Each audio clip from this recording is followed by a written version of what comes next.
Bom, o nosso convidado de hoje não é todo mundo. Vamos falar hoje aqui com o nosso amigo Jefferson Chiesi. É Chiesi ou Chiesi? Chiesi. Chiesi. Eu falo Chiesi, chinelo com maionese, para as Chinelo com pessoas maionese. associarem, mas a pronúncia em italiano É é Chiesi, Chiesi. né? Chiesi. E aí, Jefferson, como é que é esse negócio aí de você não é todo mundo? Isso aí é uma coisa que acho que todo mundo aqui já escutou da mãe uma vez, né? Ou da mãe ou do pai. Ou da professora. Boa Da professora. tarde, Márcio. Boa tarde, pessoal. Prazer estar aqui. Obrigado aí pelo convite. Opa. Vamos bater esse papo legal. É. Você não é todo mundo é justamente o que 99,9% das pessoas ouvem da mãe. Então, Sim. eu como não posso ficar fora, eu também ouvi muito isso da minha mãe. Só que da onde vem a ideia central? Tanto é a capa, né? É o cavalo indo no sentido contrário das outras pessoas. É que hoje eu uso essa frase para me automotivar. Quando eu me vejo fazendo algo que todo mundo estaria fazendo, eu falo, opa, peraí, eu não sou todo mundo. Então, algo que eu posso estar fazendo que vai me prejudicar ou algo que eu tenho que fazer, né? A parte da minha disciplina, ela me obriga a falar isso para mim hoje. Você não é todo mundo, vai lá e faz. Entendi. E aí, desse pensamento, dessa ideia, surgiu o livro ou tem muito mais coisa por aí? Tem muito mais coisa. Na realidade, o livro, geralmente as pessoas fazem porque eu também sou palestrante. Então, normalmente as Esqueci de pessoas... apresentar ele, né? Olha só que vacilo. Autor, palestrante e autor do livro Você Não é Todo Técnico em segurança do trabalho, Puts. instrutor de treinamentos, Mundo. Isso aí. formado em coach e desenvolvimento humano e pós-graduando em neuroliderança. Caraca, então hoje subiu a régua aqui, não preciso nem... Por que eu busquei essa especialização toda?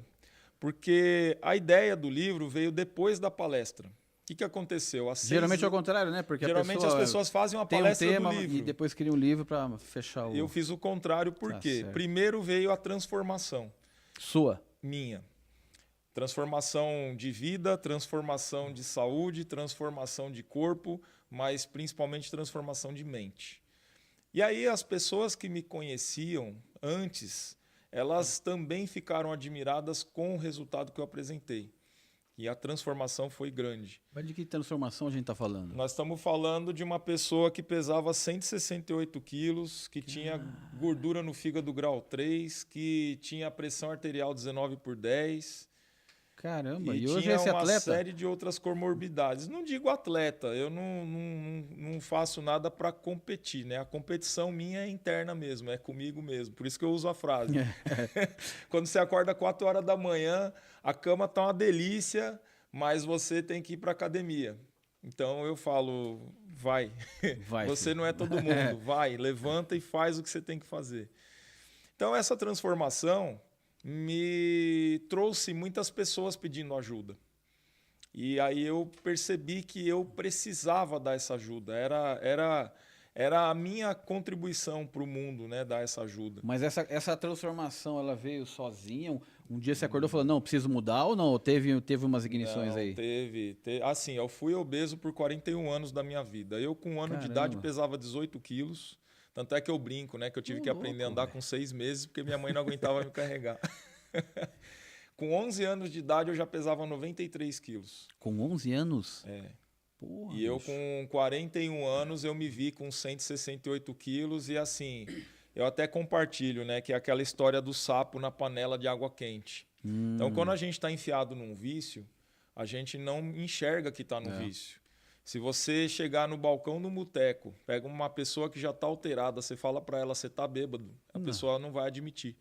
Você chega numa pessoa que fuma, você fala para ela, você está fedendo cigarro, a pessoa não vai admitir. Então, quem está enfiado no vício, enquanto não acontecer algo que toque nela realmente, dificilmente ela vai perceber. Eu até falo, né, que o ser humano ele só aprende em 2 ocasiões, ou no amor ou na dor. Né? E a dor é o que mais mexe com a gente. No meu caso, foi um misto dos dois. Eu tive um tio... Então, assim, algumas histórias que eu compartilho no livro, né? A palestra surgiu dessa minha mudança. Mas aí eu resolvi, como eu fiz o livro, eu falei, eu vou colocar algumas outras histórias da minha vida que servem de inspiração para outras pessoas. Porque tem gente que chama... Eu tive que categorizar o livro como motivacional. Entendi. As pessoas chamam a minha palestra de motivacional, mas eu não acredito em motivacional. Por quê? Porque a motivação é minha, não é sua. Então, como que eu vou te apresentar um livro? E, aliás, Márcio, olha só a minha falha. Eu trouxe esse livro para você não se motivar, para você se inspirar um pouquinho legal, mais. Cara, muito obrigado. Eu li o teu livro, a tua história é extremamente inspiradora e tem bastante assunto em comum, né? Entre o Que Rato é Você e o Você Não É Todo Mundo. Muito obrigado, vou deixar aqui. Então, eu espero que você leia e se inspire. Certamente. As minhas histórias, elas têm a ideia central de inspirar as pessoas. E talvez essa história que eu conte, uma delas, vá te tocar e com o método que está ensinando a como você agir, aí com o seu motivo você vai tomar uma ação. Então a ideia é essa, a motivação não é minha. Eu não vou passar a minha motivação para você. Eu vou, através das minhas histórias e do meu método... O conceito de inspirar, eu acho que cai melhor, né? Te dá inspiração, só que a gente não consegue cadastrar o livro como um livro inspiracional. Acho que nem tem, né? As pessoas gostam de ouvir motivacional. Só tem lá a categoria motivacional. Então, eu chamo ele de motivacional. Mas eu, particularmente, não acredito nisso. O autoajuda ficou meio pejorativo, né? Ficou meio estranho. Dá a impressão que a pessoa já está assim, no último estágio, né? Autoajuda. O meu eu consegui cadastrar ele como autoconhecimento e desenvolvimento pessoal, que eu achei interessante, mas não deixa de ser inspiracional também. Então, através das histórias que a gente conta, a gente compartilha, a gente tem condições de inspirar as pessoas. Tem gente que vai comprar o nosso livro, vai ler e vai guardar na estante. Mas tem gente que vai usar o nosso livro diariamente para relembrar as inspirações e ela, com o motivo dela, tomar uma ação. Por isso que chama motivação. E eu acho que assim, quando fala, por que você escreveu e tal, assim, primeiro que eu escrevi para tirar um projeto que estava na gaveta, que assim tem um sentido muito maior do que simplesmente editar um livro, e que era realmente fazer algo que fazia muito tempo que eu queria fazer e não realizava. Eu falei, mas por que eu não faço então? Aí quando eu fui fazer 50 anos, eu falei, não, eu vou me dar de presente de 50 anos a publicação do meu livro, porque por que eu não faço? Né? Então esse lance de me provocar. Sim. E aí tem... E muitas pessoas, elas pensam que o que ela passa não tem condição de ajudar outras pessoas. Então, se a gente conseguir ajudar uma pessoa lê o livro e fala, caramba, mudei um pensamento porque eu li o seu livro. Porra, já resolveu aí a... Tantas histórias que a gente tem de vida, inclusive, esses dias me deu um insight. Eu estava num treinamento e tinha um funcionário lá que começou a contar a história. Nossa, aqui acontecia isso, aqui era de um jeito, e já teve acidente assim, assim, assado. Então, como a minha profissão primária é técnico em segurança do trabalho e instrutor de treinamentos, me deu esse insight. Falei, caramba, vou escrever um outro livro só contando essas histórias de empresa, de indústria, de firmas. Pô, legal, porque né, com as suas histórias você pode, de repente, ajudar a prevenir coisas aí que... Ou prevenir, ou que seja interter... Mas são histórias que precisam ser compartilhadas, histórias interessantes. Tanto é que, em dado momento do treinamento, a gente para o treinamento para ouvir. Os próprios colegas de trabalho da pessoa que está contando, elas param para ouvir a história que a pessoa está contando. Todo mundo gosta de uma boa história, né? Todo mundo gosta de uma boa história. E o ser humano ele tem curiosidade de saber sobre a vida ou sobre o passado de empresa, de pessoas. E eu achei muito interessante. Eu tive esse insight. Eu falei, caramba, eu vou colocar isso aí em pauta e, de repente, vou começar a entrevistar algumas pessoas, coletando essas histórias. Entendi. Vou compilar isso e, quem sabe, um segundo projeto futuro aí. E me fala uma coisa. Você, pelo jeito, pelo que eu escutei do seu áudio lá, da resenha do seu livro, foram mais de uma ratoeira da vida aí com você, né? O que me motivou a fazer a palestra foi o que as pessoas mais notam. Eu até brinco, né? As pessoas elas não gostam de ver o ensaio, elas gostam de ver o espetáculo. Sim. Quando você fala que vai fazer, ninguém acredita. As pessoas só botam fé quando você vai e faz e mostra que fez. Então, qual foi o meu resultado mais aparente? O meu emagrecimento. Tá. Então, eu emagreci 81 quilos. Toda aquela situação Demorou que eu falei... muito? Como que foi o processo? Olha, esse processo, através da ferramenta que eu escolhi, foi rápido. Só que você tem que ter uma mudança de mentalidade muito radical porque senão você coloca todo esse processo a perder. Que nem eu fiz uma cirurgia bariátrica dia 28 de agosto de 2019. Aí quando eu falo isso, todo mundo murcha. Ah, bariátrica é fácil.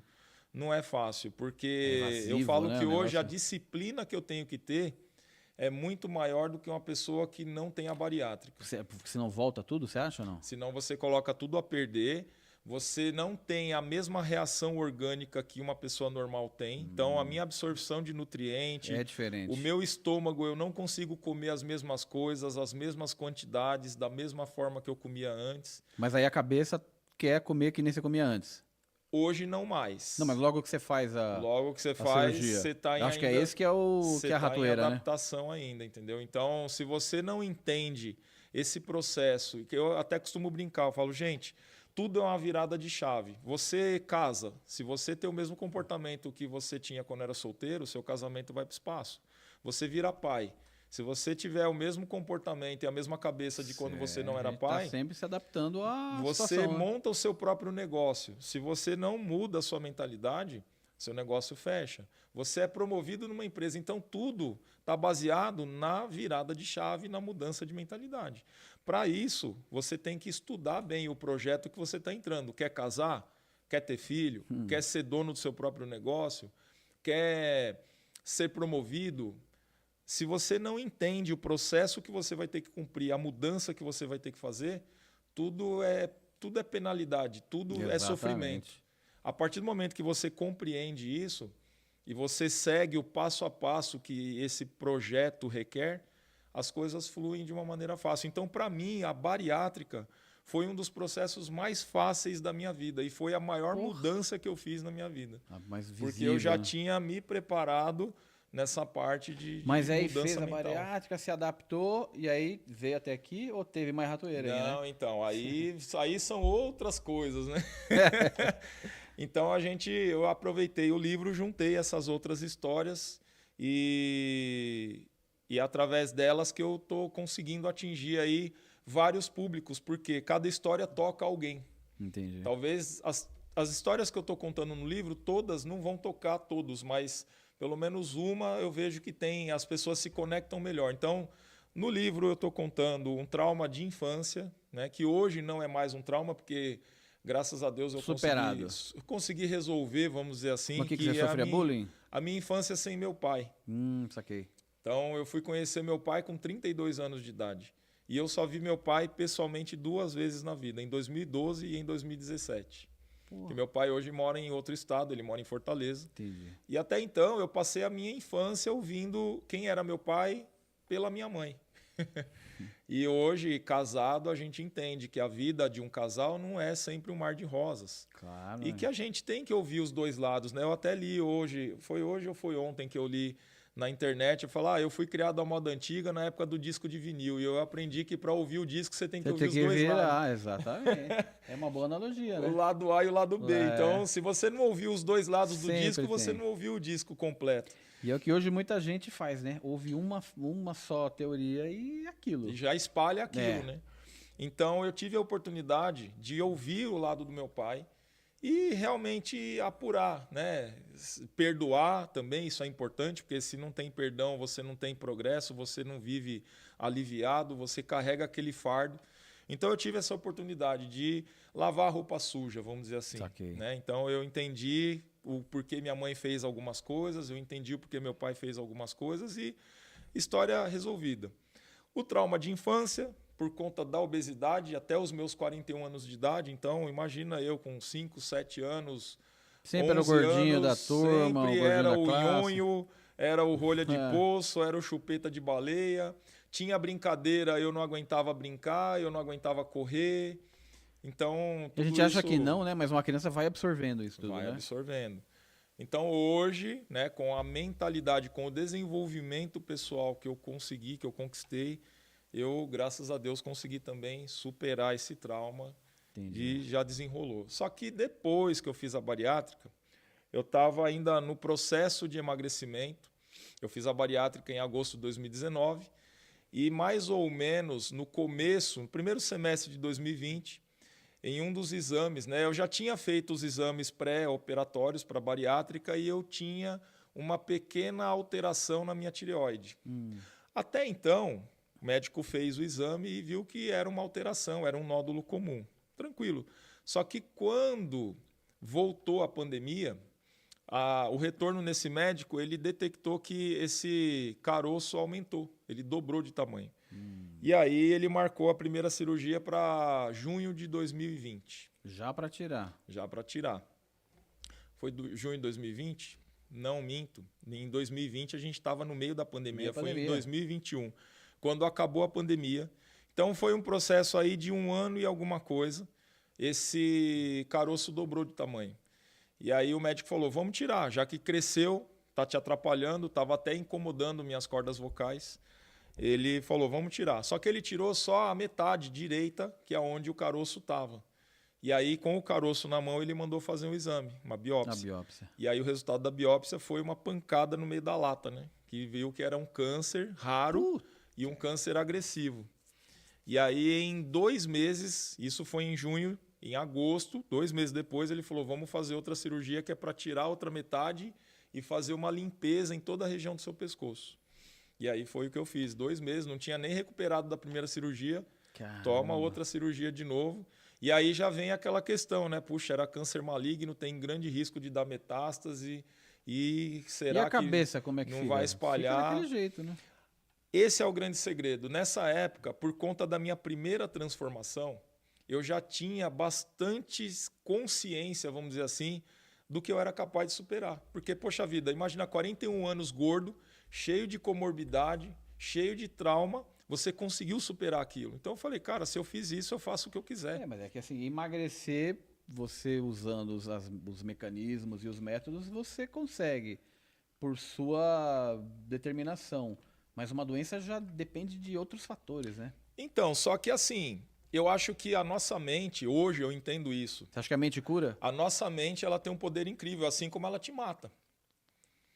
Então, se você... eu entendo assim, tudo aquilo que a gente alimenta cresce. Saquei. Então, se você colocar na tua cabeça que uma gripe vai te matar, ela vai te matar. Você está certo em tudo que você falar. Se você falar coisa boa, você está certo. Se você falar coisa errada, você está certo. Pensar negativo e pensar positivo dá o mesmo trabalho, só que o resultado é diferente. Hoje eu entendo isso e hoje eu consigo direcionar minha mente para aquilo que eu realmente quero atingir. Pô, sensacional. Essas são uma das lições do seu livro ou não? Sim. Caramba. E o que acontece? Eu não dei ênfase para o câncer. Eu encarei o câncer como se fosse uma gripe. E simplesmente eu passei por cima dele como se fosse um trator. E foi que foi, fez o tratamento, operou, tirou. Operei, desde quando eu fiz a bariátrica, eu aprendi uma coisa. Inclusive, ontem um colega meu falou, minha esposa vai fazer a bariátrica essa semana. Eu falei, cara, fala para ela passar pelo que passar, fazer o que for necessário, mas não deixa de cumprir à risca o que o médico orientar. Esse é um dos grandes segredos do resultado que eu consegui atingir. Seguir à risca a orientação médica, porque eu era daqueles caras que assim, o médico passava para você um remédio, você tem que tomar por 7 dias. No 3º dia eu estava melhor, eu parava. Isso antes de fazer a bariátrica? Antes de eu fazer eu tinha esse pensamento. Então hoje não, o médico falou, a gente vou cumprir, que foi o que exatamente deu certo para mim. Porque aí você alia a determinação médica com o seu pensamento e trabalha os dois juntos. E aí você foca, aquilo que o médico está fazendo, falando é para o meu bem. Esse remédio que eu estou tomando, ele vai entrar em mim e vai fazer um estrago naquilo que está me atrapalhando. Eu já vou mentalizando isso e as coisas realmente dão certo. Então, o médico falou, vamos fazer a cirurgia. Vamos, doutor. Vamos fazer a segunda cirurgia 2 meses depois. Vamos, doutor. O que o senhor mandar, estou na sua mão. Depois de 6 meses, em fevereiro de 2022, ele falou, vamos tomar uma dose de iodo radioativo só para prevenir? Falei, vamos embora, doutor. É tipo uma quimioterapia ou é algo como diferente? Se fosse uma quimioterapia, mas foi uma única dose. Não foi mais forte. Não foi na veia, foi via oral. Até as pessoas perguntam, Jefferson, qual foi a bebida mais cara que você já tomou? O iodo. Foi essa dose de iodo. Cara, eu acho que deu uma seringa. Deve ter dado, sei lá, 5 ml. Ela colocou de seringa na minha boca, porque se eu bebesse, poderia queimar a minha boca. Entendi. Então ela colocou a seringa lá na minha garganta e injetou. E logo em seguida ela falou, toma água. Tomei um copo de água, ela falou, pronto. Aí, depois de uns 5 minutos, ela mediu com o aparelho, ela falou, pronto, agora você já está radioativo. Eu fiquei 3 dias num quarto de chumbo no hospital. Todo mundo que vinha me trazer comida ou fazer alguma coisa em mim, estava com uma roupa de chumbo. Depois de 3 dias eu voltei para casa, ainda fiquei mais uma semana isolado em casa. Isolado num quarto. Não deu medo, não? Não, quando ela foi me buscar no hospital, a minha esposa, o médico recomendou, leva ele no banco de trás, tá? Não deixa ele do seu lado, não. Porque era perigoso. Cara, que muito louco em isso. casa, eu tinha que usar banheiro separado, roupa de cama, talher, roupa de banho. Meus bichos, que eu tenho 4 cachorros e 4 gatos, não podia tocar neles. E gato é grudado com a gente, né? É verdade. Então, eles tinham que ficar no lado de fora do quarto. Não podia ter ninguém no quarto comigo. Que loucura. Banheiro, eu usava o banheiro, eu tinha que dar 3 descargas para eliminar Mas a aí radioatividade. depois vai eliminando normalmente. Não, aí depois desses 5 dias, o médico falou, aí você pode levar a vida normal. Agora a sua radiação já está bem controlada e é vida que segue. Caramba, nunca na minha vida eu tinha conversado com alguém que tinha E detalhe, a médica, ela até brincou comigo. Quando ela injetou o iodo em mim, ela falou, agora você virou o sol. É praticamente isso. Quem tocar em você, queima. Eu falei, caramba, olha só. Curioso. Caramba, e você passou umas ratoeiras cabulosas, então, hein? Mas assim, passei suavemente. Já fiz várias cirurgias. Essa, contando essa aqui da tireoide, se eu não me engano, foi a 9ª ou a 10ª cirurgia que eu fiz. E eu vou falar para você, essas 2 últimas, que é a da bariátrica e da tireoide, foram as mais tranquilas, assim, em termos de recuperação, de afetar o meu cotidiano, minha rotina. Passei super bem. Eu associo muito isso ao desenvolvimento mental que eu adquiri ao longo do tempo. Com certeza, né? Porque se você tá com a mente zoada, abalada, você não segura essa onda, né? Não segura. E outra, não é só a mente abalada, mas você saber o potencial que você tem. Isso é importante. Acreditar em você. Você né? tomar consciência, você identificar o seu tipo de personalidade, você saber qual projeto que você vai se envolver, que vai dar certo ou não. Então, a ideia é essa, é o autoconhecimento é a chave de tudo, né? É isso. Porque não tem o cara ruim, não tem o cara fraco. Porque isso evita que você perde tempo nas coisas. Então, para que eu vou fazer aquilo se aquilo ali não está no meu perfil? Eu vou procurar alguma coisa que é do meu perfil. Legal. Até falo para as pessoas, né? Tem uma palestra que eu faço que fala sobre missão, propósito e obsessão. É uma palestra voltada para a segurança, que o real assunto da palestra é percepção de risco. Mas eu falo, se eu não tiver percepção de risco e não tomar cuidado comigo nas tarefas, como é que eu vou criar um filho? Como é que eu vou abraçar um neto? Então eu não vou cumprir minha missão e meu propósito de vida. E tem gente que quer aquilo que não é para ela, ela vive uma obsessão. Então eu falo muito sobre isso. Então quando você identifica, até compartilho nessa palestra os 7 passos que a gente pode seguir para identificar melhor nossa missão, nosso propósito. Então eu resumo isso falando, aquilo que você faz com gosto, com facilidade, você faz e aquilo que melhor. Você nasceu para fazer, né? Você faz melhor. Então, talvez ali esteja a sua missão e o seu propósito. E a gente, às vezes, quer coisas que está difícil de conseguir por birra, por vontade própria. Então, às vezes, aquilo ali não é para você. E aí, aproveitando esse gancho, você já descobriu, então, o seu rato interior? Aliás, que rato é você?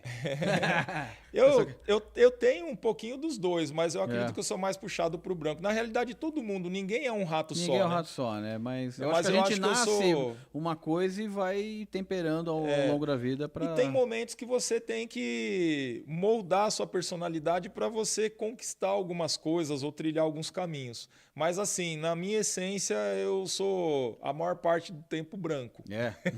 Mais CDF, mais pé no chão, mais organizado. Mas tem momento que a gente tem que ser o rato preto.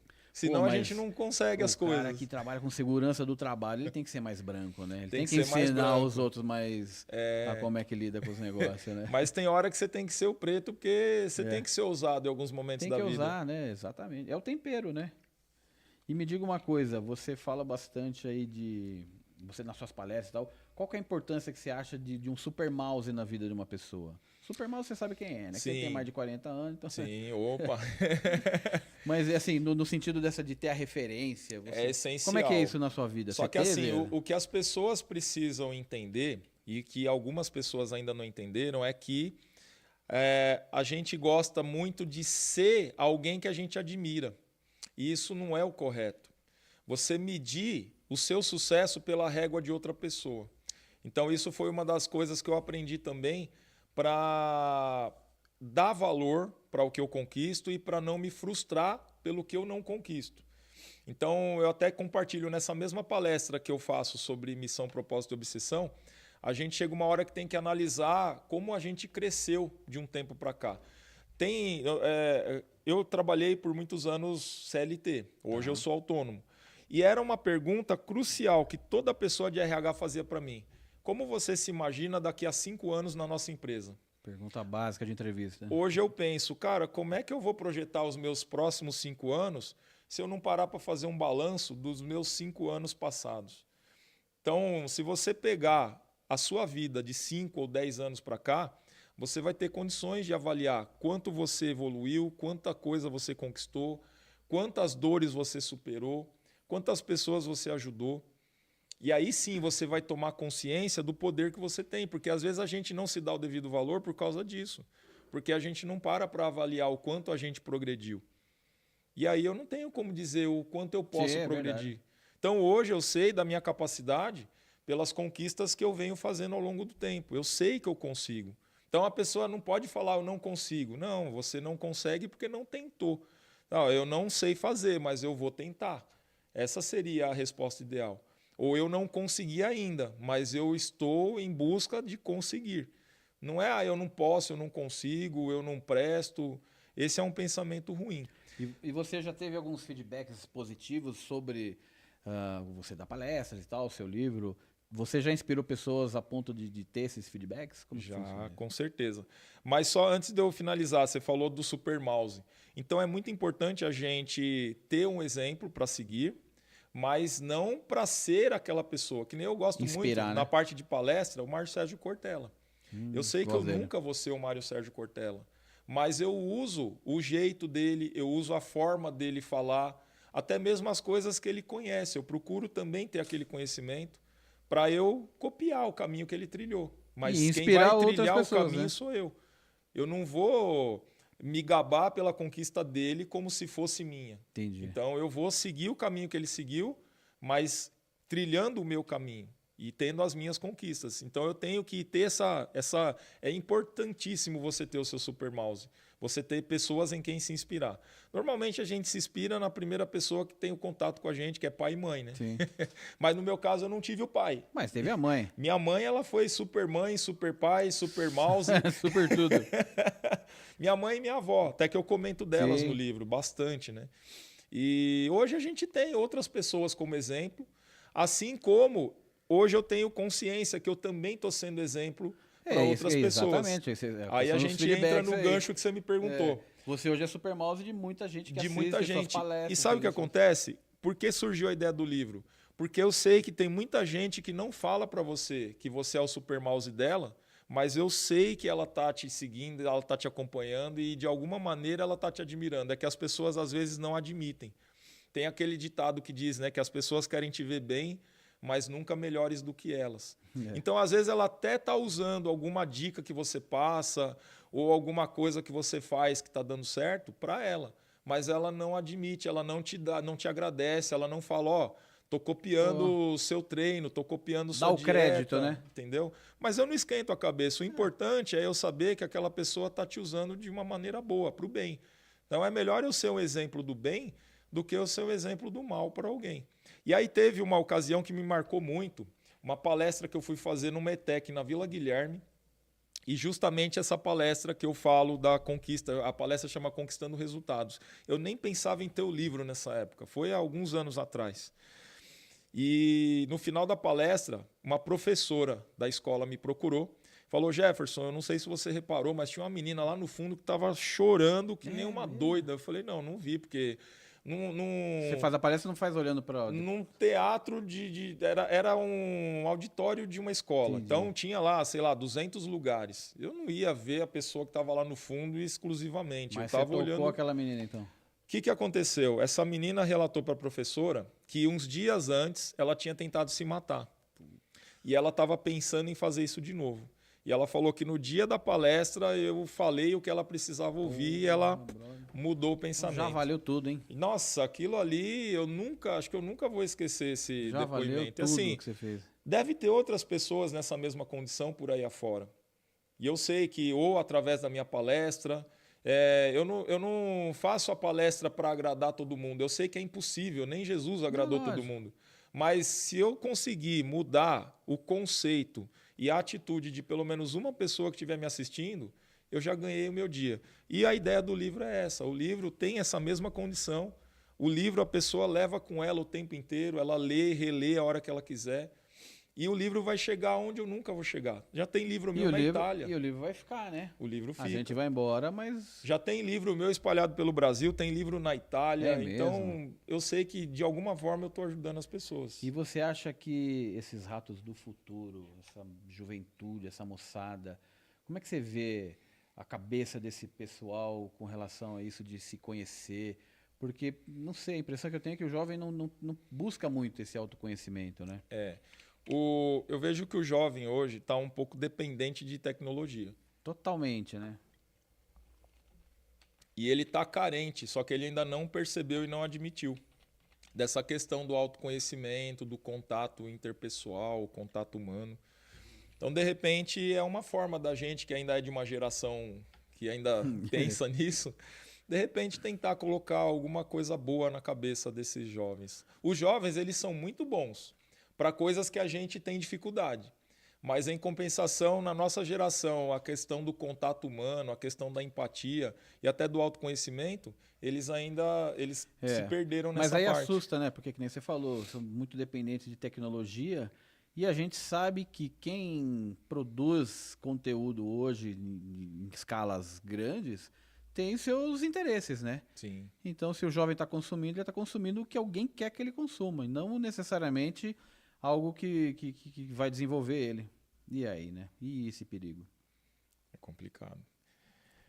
Eu tenho dado treinamento para pessoas mais jovens e alguns treinamentos que requer atividades mais manuais ou até mais rústicas, os jovens têm dificuldade. Se perde um pouco. Em compensação, treinamentos que requerem um pouco mais uso de tecnologia, que nem operar uma máquina através de um controle remoto, de apertar botões. Alguém da nossa geração os já jovens têm muita facilidade por conta do tal do videogame. Então, você pega uma pessoa já de 40 anos para cima, nesse tipo de operação ela tem dificuldade. Aí quem tem trabalho sou eu de ensinar. Então, eu que sou o instrutor, eu tenho que perceber pela geração, pelo comportamento da pessoa, qual é o canal de comunicação que ela tem para eu conseguir entrar ali e fazer um trabalho padrão. Esses dias eu vi uma pessoa aí que trabalha com RH falando que as empresas de RH estão recebendo as demandas das empresas de que não querem 25 menos. Falou, olha, eu quero abre lá a vaga, mas já deixa determinado que quer que entrevista só a pessoa de acima de 25. Porque não quer lidar com o jovem, com a geração Z e tudo mais. Aí ele estava falando que, assim, sim, é um problema que muitos patrões não sabem lidar com os jovens, porém, o ideal é você ter um de cada geração na sua equipe para você conseguir fazer de tudo, né? Então, o jovem tem o conhecimento, tem a facilidade dele. Né? Cada um tem a sua habilidade. Aí depende de quem está na liderança ter essa percepção, ter esse autoconhecimento. A partir do momento que você adquire autoconhecimento, você começa a ter uma noção de como a outra pessoa funciona. De olhar aquele cara e falar, esse cara funciona bem para fazer isso, aquele para bem fazer aquilo. É isso aí. E existem diversos cursos, diversas técnicas que aprimoram isso, né? E isso faz com que você se conecte melhor, se posicione melhor, e que você consiga extrair o melhor também das pessoas. A gente até conversou aqui com o Vitor, do Enneagrama. Kimura. É o Vinícius. Isso. E justamente, né, o Enneagrama, ele te dá te proporciona essa visão de quem é o quê, de quem é bom para fazer o quê. É isso aí. Porque não tem o cara ruim, ele tem o cara que é bom para aquela determinada função. E é muito interessante isso daí, né? Usar essas ferramentas. Se você conseguir ter uma noção disso daí, aí você pode desenvolver também a parte de PNL, que faz uma conexão, um contato com as pessoas, parte de oratória. Então, você vai completando um ciclo. Autoconhecimento, desenvolvimento pessoal, né? E o bom é que você consegue usar isso para outras pessoas também. Você consegue não só usar isso para você, você consegue usar E dessas para outras ferramentas todas, pessoas. você tem especialização na maioria? Eu estou estudando PNL no nível Practitioner. O Enneagrama eu ainda não fiz, eu sou bastante amigo do Vinícius, já acompanhei ele em alguns treinamentos, ele inclusive já me acompanhou em alguns treinamentos nas empresas. Bacana. Então, pelo que eu já recebi dele, né, de informação, já deu para captar bastante coisa, porque eu também fico quietinho, mas eu fico só observando, só absorvendo, observando e absorvendo. Mas é um curso que eu estou no radar de fazer. E recentemente eu me formei num curso de oratória, curso que demorou 8 meses, porque eu já faço isso há 15 anos, né? De dar mas treinamento. Eu queria perguntar, você já é palestrante há tanto tempo. Você sentiu a necessidade de se aprimorar? Todo mundo tem. Se a gente não se recicla, não se aprimora, a gente fica obsoleto. Se fosse assim, então existia dinossauro até hoje. Por que o dinossauro deixou de existir? Porque eles não se moldaram às mudanças climáticas. E aí ficou escassez de alimento, ficou uma série de coisas, por isso que eles entraram em extinção.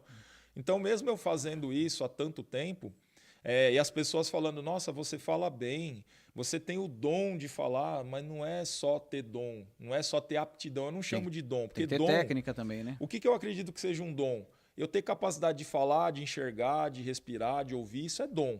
Dom vem lá de cima. Agora, eu tenho aptidão de falar bem. Então, pode ser uma coisa nata minha? Pode ser. Eu falar bem já está comigo, só que tem como melhorar, porque eu não domino técnica. É o que eu falei no curso quando eu entrei. Eu falo bem, eu sei que eu estou usando um monte de técnica de oratória, só que eu não sei mesmo que técnica saber eu estou usando. Né? Você sabe. Eu estou fazendo. É igual a pessoa que ouve uma música, pega um violão e consegue tocar. Entendi. Ela não sabe que nota ela está tocando.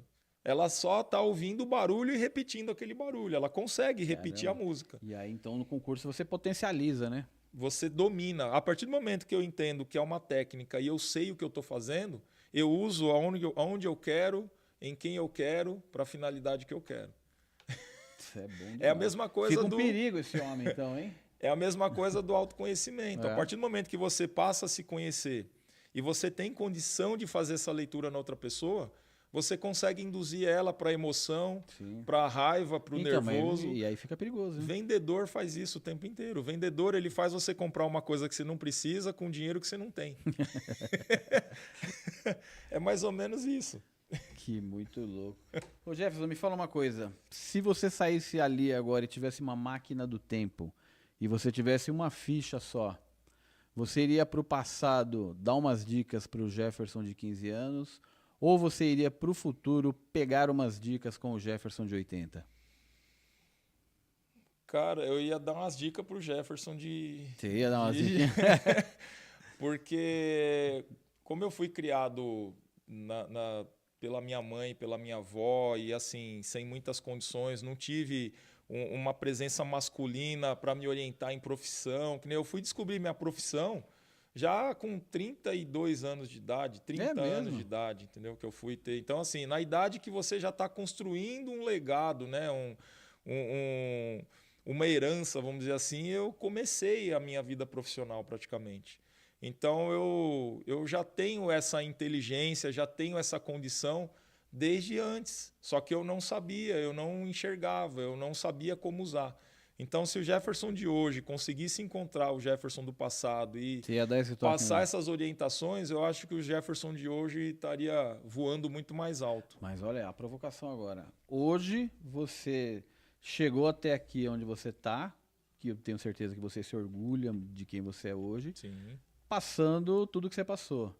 Você imagina o Jefferson de 80 chegar lá e pegar umas dicas com ele, para você ter o caminho daqui para lá mais... É que o mundo está mudando muito rápido. Então, será que o Jefferson de 80 vai me passar alguma dica que eu poderia aproveitar hoje? E ele talvez ele te falasse coisas que se você falasse isso. Talvez ele me jogasse um balde de água fria tão grande que ele me fizesse voltar para o Jefferson de hoje frustrado, a ponto de desistir de tudo que ele está fazendo. Louco. É um risco que se corre. É verdade. Essa pegadinha aqui, cada um tem uma. Tem gente que até falou que não usaria a ficha. Então. Vamos deixar como tá. Não vou pegar dica, não vou dar dica, deixa como tá. Ô Jefferson, me fala uma coisa. Você sabe que todo mundo que vem aqui no Que Rato Talks deixa um presente pra gente. Opa! Você já deixou aqui o meu livro, mas você vai ter que deixar uma música também. Boa! Que música que é a música que conta um pouco de você? Que você... Vale composição? Cara, ela tem que ter no Spotify. Tem. Se você procurar a música com o tema do livro, você É encontra. mesmo? Você não é todo mundo. Vamos Você ver não se... é todo mundo. Você não. Essa música tem 2 versões, é a mesma letra, mas tem lá em versão dance e em versão pagode. Você não é todo... Olha, o cara é chique. O cara tá no Spotify, mano. Tá no Spotify, tá no Deezer, tá no Instagram, no Face, no Amazon Music. É isso aí, tem que... Vamos ver se é esse aqui. Ixi, aí, ó. Spotify pago, hein, ó, produção? Ó, vexame, segunda vez que eu passo essa vergonha aqui. Vamos ver. Essa daí. Essa aqui mesmo? Autoria? Autoria. Caramba, o cara, além de tudo, é músico. Vamos corrigir aqui. Não, não cantei. Ah, Calma. Eu só compus a letra. Adicionar a playlist do Rato. Ó, e tem uma batida bacana. É. E o pessoal fala que essa música ela é chiclete, porque toda postagem minha no Instagram, Você coloca eu coloco ela e todo mundo que abre meu Instagram, meu Stories, meu Reels, a pessoa lá. já ouve essa música e diz que não consegue tirar mais da cabeça, porque eu já coloco logo no refrão, que é o Você Não É Todo Mundo. Que legal. Ô Jefferson, me fala uma coisa, projetos para o futuro, o que que tem, o que que tá saindo aí? Tem outro livro? Me fala das suas palestras. Como que é Ainda isso? não tem outro livro, eu só tive um insight, né, recentemente, com essa história que eu te contei, das histórias de indústria, mas foi só um insight. Entendi. Já me falaram que o meu livro merece uma segunda edição, contando agora a evolução profissional. Então Pô, aqui cara, contei legal. a evolução de superação de vida, ratoeiras, pessoal, né? Ratoeiras da vida. Mas quem me conhece também já me deu a dica. Fala, cara, conta a sua evolução profissional, porque Que vai inspirar empreendedores também, porque o né? que acontece? Fazer o que eu faço hoje, eu falo que não é um projeto meu. Se você conhecesse o Jefferson de 15 anos atrás, quando eu comecei nessa área, você ia ter conhecido um outro Jefferson, porque eu era uma pessoa totalmente introvertida. Totalmente parece, hein? introvertida. Totalmente introvertida. Se você perguntasse para mim naquela época o que você vai ser quando crescer, a última coisa que eu te responderia era ser instrutor de treinamento ou palestrante. Porque, O autor de livro. nem imaginava. Escritor, né? Porque eu era muito envergonhado. E eu me considero ainda envergonhado. Só que hoje eu aprendi a controlar essa vergonha e a gente, com técnica, a gente vai desenvolvendo essas questões de passar o conteúdo, de conversar, até de falar em público. Mas eu ainda me considero uma pessoa muito envergonhada. Mas antes, há 15, 20 anos atrás, era a última coisa que eu ia fazer. E essa profissão, ela meio que caiu no meu colo. Eu estava trabalhando numa indústria, eu era supervisor de segurança patrimonial. Eu já tinha sido vigilante, já tinha sido segurança pessoal de 2 famílias conhecidas aqui em São Paulo. Uma delas é o dono da Cachaça 51. Que legal. E eu estava nessa indústria como supervisor interno. Eu cuidava de 3 unidades: Guarulhos, Itapevi e Salto. Então era aquele brutão, segurança brutão. Eu comecei como segurança de balada, para você ter uma ideia. Eu era aquele cara bruto mesmo. E aí essa empresa começou a me colocar para fazer integração de segurança, de fazer algumas orientações. Aí que você pegou então o lance reunião com a de equipe. treinador. Não, aí eu senti a necessidade de voltar a estudar. Tá.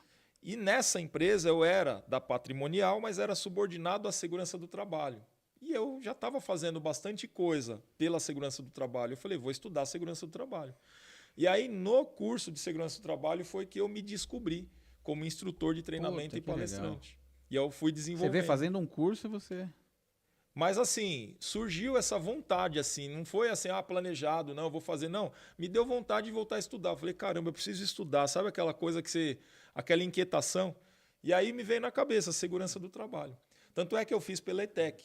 Colegas meus, na hora que eu falei que eu ia me inscrever, já jogaram um balde de água e falaram, cara, ETEC é difícil de entrar. É quase uma USP.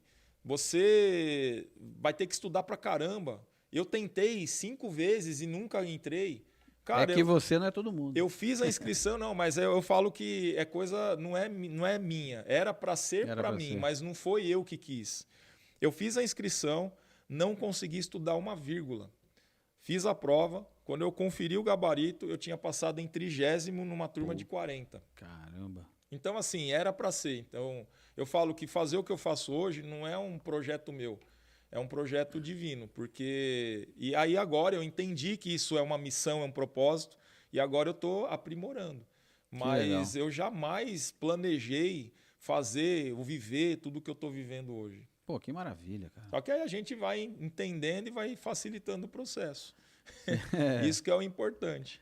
Porra, que legal. E para achar você, como é que faz para contratar essas palestras? Aonde você hoje dá as palestras mais? Eu faço em diversos locais, igreja, empresa, escola, aonde me chama, aonde tem gente precisando da mensagem, eu vou. Só que assim, o público maior nosso, por conta da minha atividade profissional, né, por conta da empresa de treinamentos, é indústrias. Mas aonde precisa, eventos corporativos, escolas, aonde precisa, faculdades, né, que nem Sim. eu fiz lá na UBC recentemente. Então, aonde tem um público...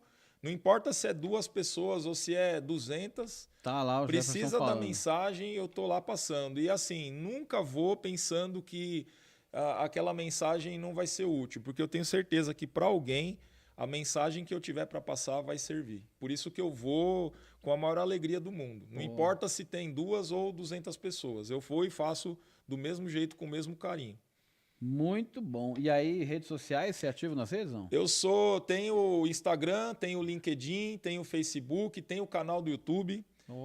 Procurar como Jefferson, J e 2 Fs, Chiese, chinelo com maionese.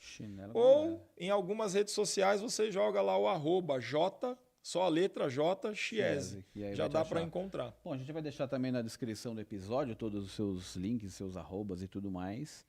E é isso aí. Quer passar uma mensagem final aqui para nossa audiência? Inspiracional? Inspiracional.